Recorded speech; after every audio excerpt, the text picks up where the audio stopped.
ஒரு காலத்துல தமிழ்நாட்டோட மலைப்பகுதிகள்ல பரம்பு மலை அப்படின்னு சொல்லிட்டு ரொம்ப ஒரு அழகான மலை இருந்தது. அந்த மலையில ஆட்சி செஞ்சுட்டு இருந்த அரசனோட பேரு வேள்பாரி. அந்த மலைப்பகுதியில வாழ்ந்துட்டு இருந்த மக்கள் எல்லாருமே ரொம்ப சந்தோஷமா இருந்தாங்க.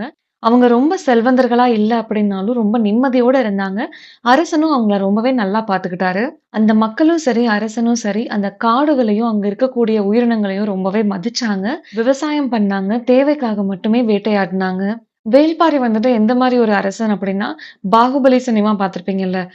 ஆல்மோஸ்ட் பாகுபலில காமிச்ச அந்த அரசனோட கேரக்டரைசேஷன் வேள்பாரி மாதிரி தான் இருக்கும். மக்களோட ரொம்ப சகஜமா பழகுறது, மக்களுக்கு ஏதாவது பிரச்சனைன்னா உடனே ஓடி போய் நிக்கிறது, அவங்களோட சரிசமமா உட்கார்ந்து சாப்பிடுறது, இந்த மாதிரி ரொம்பவே ஒரு எளிமையான அரசனா இருந்தாரு. "முல்லைக்கு தேர் கொடுத்தான் பாரி" அப்படின்னு எல்லாருமே கேள்விப்பட்டிருப்போம். அதாவது இந்த பாரி மன்னன் ஒரு நாள் நடந்து போய்க்கிட்டு இருக்கும்போது, அவரோட தேர ஒரு பக்கம் நிறுத்தியிருப்பாரு. போயிட்டு வேலைய முடிச்சுட்டு திரும்பி வரும்போது பார்த்தீங்கன்னா, அந்த தேர சுத்தி முல்லையோட கொடி, முல்லை செடியோட கொடி ஃபுல்லா படர்ந்திருக்கும். அத எடுத்து விட்டுட்டு அந்த தேர் எடுக்கிறதுக்கு அவருக்கு மனசு இல்ல. அதனால அந்த தேர அந்த முல்லை கொடிக்கே குடுத்துட்டு அவர் நடந்தே போயிருவாரு. அந்த அளவுக்கு மத்தவங்களுக்கு உதவி செய்யணும் அப்படிங்கிற எண்ணத்த கொண்டவர் தான் இந்த மன்னர்.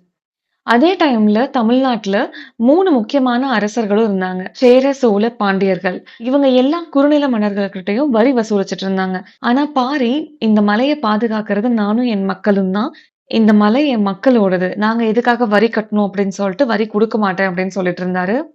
அதனால இந்த மூவேந்தர்களுக்குமே வந்துட்டு கோவம் ஜாஸ்தியாயிடுச்சு. எப்படியாவது இந்த பறம்பு மலைய தங்கள் வசமாக்கிக்கணும் அப்படின்னு சொல்லிட்டு, அது மேல போர் தொடுத்தாங்க. ஆனா அவங்களால ஜெயிக்க முடியல.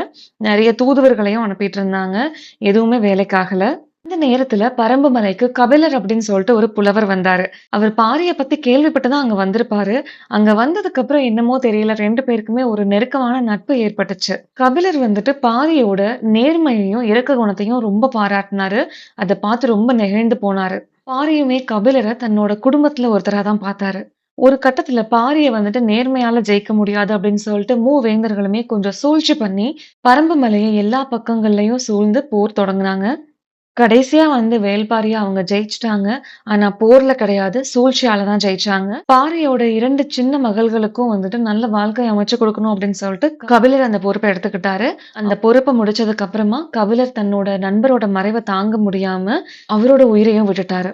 நம்ம சின்ன வயசுலலாம் வந்துட்டு பாறை கபிலர் அப்படிங்கிற இந்த வார்த்தைகள சேர்த்து படிச்சிருப்போம்.